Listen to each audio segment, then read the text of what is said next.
Hi teachers and mothers, welcome to my channel Learn with Amna। जब ये सारे pre writing strokes shapes हो जाए तो आई होप कि बच्चे की गिरफ्त इसके ऊपर अच्छी हो जाएगी। बच्चा अब लिखने के लिए रेडी अब होगा।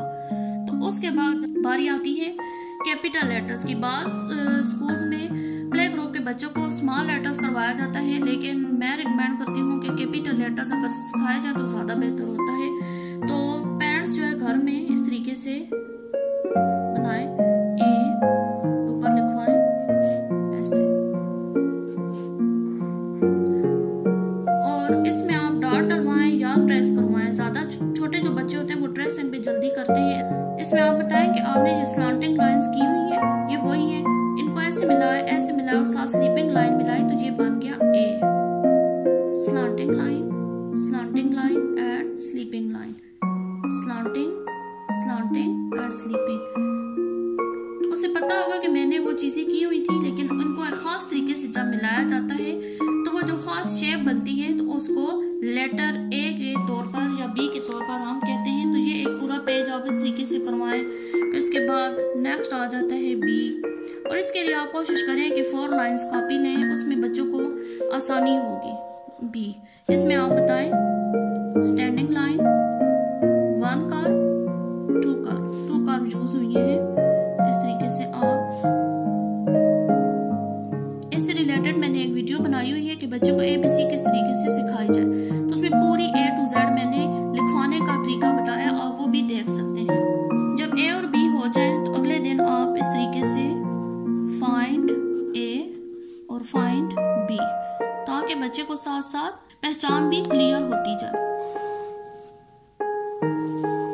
कोई भी शेप बनाए उसमें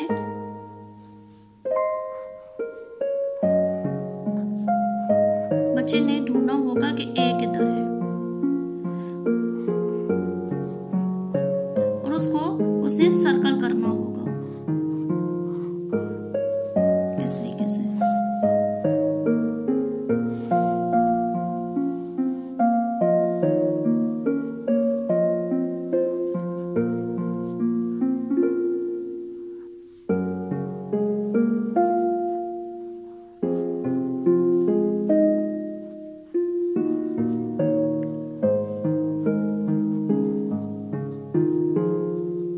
जिधर बी होगा उसने अंडर सर्कल करना होगा, ताकि पहचान प्रोसेस भी साथ साथ जारी रहे। नेक्स्ट डे होगा, आपने जो भी लेटर्स लिखवाए उनका टेस्ट लेना होगा। आपने सिंपल जो है वो आपने डॉट डालकर बच्चे से कहना है कि यहाँ ए लिखे, यहाँ बी लिखे, और इस तरीके से आपने सारी जो है ए और बी का आपने लिखवाना है। उससे नेक्स्ट डे में आपने ए बी और साथ एक नया लेटर देना होगा सी, इस तरीके से, और फिर आगे आपने फाइंड सी।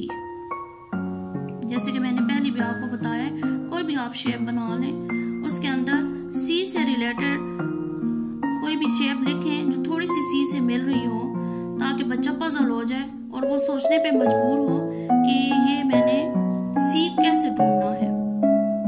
तो बच्चे को कहें कि आपने जिधर सी है वहां आपने उसको अंडर सर्कल करना है। तरीका मैंने आपको बता दिया है। अब पूरे जो हफ्ते का एक टाइम टेबल है वो मैं आपसे डिस्कस कर लेती हूँ, ताकि आपके माइंड में हो कि पहले दिन हमने क्या करवाना है, दूसरे दिन क्या और तीसरे दिन क्या। फर्स्ट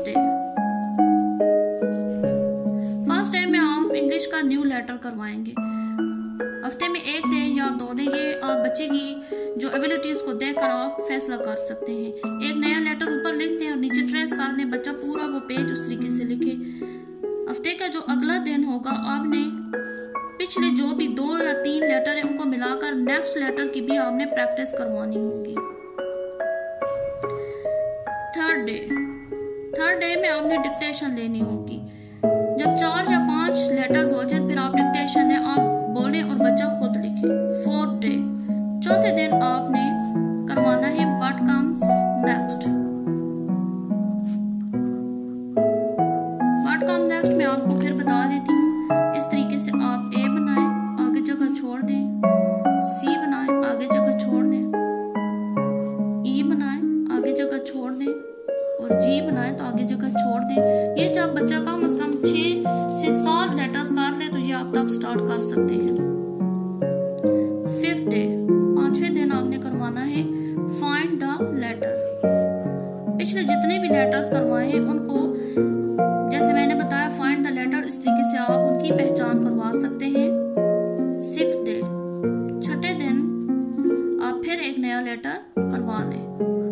हफ्ते में आप 2 या 3 दिन नए लेटर्स आप करवाएं और सारी ये चीजें भी इस तरीके से आप करती रहें तो आपका बच्चा घर में ना सिर्फ मसरूफ रहेगा बल्कि उसे बहुत कुछ हासिल भी हो जाएगा। आई होप आपको ये सारा तरतीब अच्छी लगी होगी और पसंद आई होगी। अपने बच्चे के साथ घर में रहें and save your children and busy them with studying. Thanks for watching.